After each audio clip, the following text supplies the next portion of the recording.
Joining me today is Jack Savage, who's the Vice President for Communication and Outreach for the Forest Society.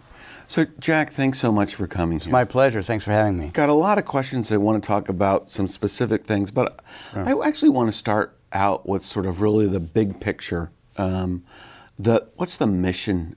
The mission of the Forest Society. Right, so our mission was created back in 1904. Our mission statement is to perpetuate the forests of New Hampshire through their wise use and their complete reservation in places of special scenic beauty. Isn't that a mouthful? It is. Yeah. So what it means is we try to preserve the forest resource, but we have a wise use ethic.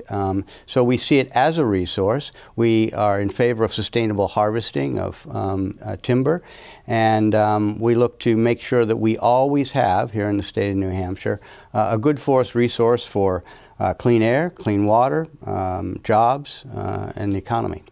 So it's a sustainability piece that looks at the economy, looks at the environment. What are the tensions in balancing those elements? The economy, in 2009, right. I think the economy was at the forefront. Right. So I'm not even sure that I would necessarily put it in terms of tensions. Okay. If you look at our history, we were born of an era over 100 years ago in which there was wholesale clear cutting of forests, especially in the White Mountains. I mean, leaving no stick of wood untouched. And that created any number of problems, especially with water quality. And led to the creation of the White Mountain National Forest and so forth. And that doesn't mean that from our point of view, that you never cut a stick of wood. What it means is that you do so in a sustainable manner. And so just like a savings account, for example, you have money in the bank, you might spend a little of it, you use some of it for capital investment, but you don't drain it entirely, and you can keep putting back in that savings account. And the great thing about forests and the great thing about the trees, they keep growing, especially in New Hampshire. And you don't have to, in the northern forest, you don't have to grow them, you don't have to plant them in order for them to grow. And so every day, there's a little bit more wood in the forest. And if you harvest that sustainably, there always will be more wood in the forest.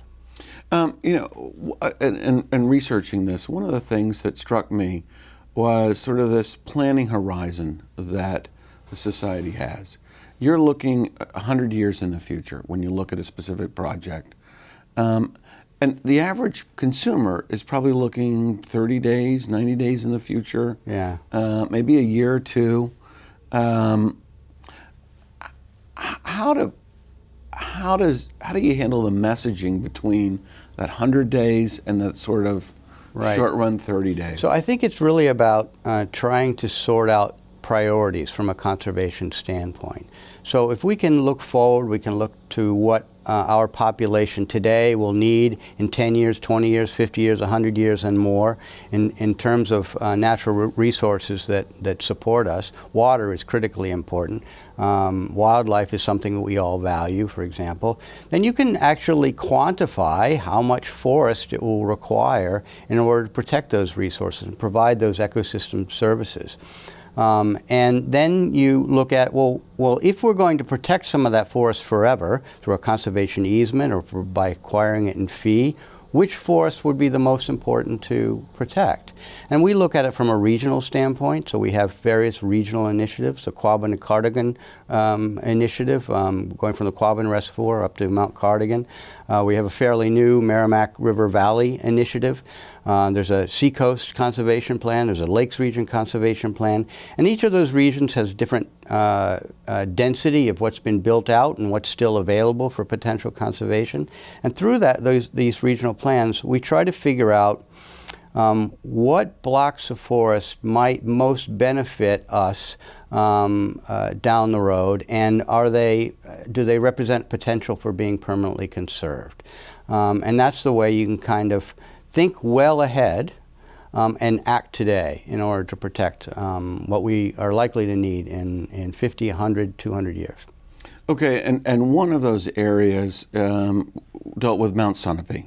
That's correct, yeah. And the state forest there and the lands around there. Yeah, it goes right back to our early history, yeah. And I want to talk a little bit about that, but we're out of time in this segment. When we return, we're going to continue the conversation focusing on Mount Sunapee, so please stay with us.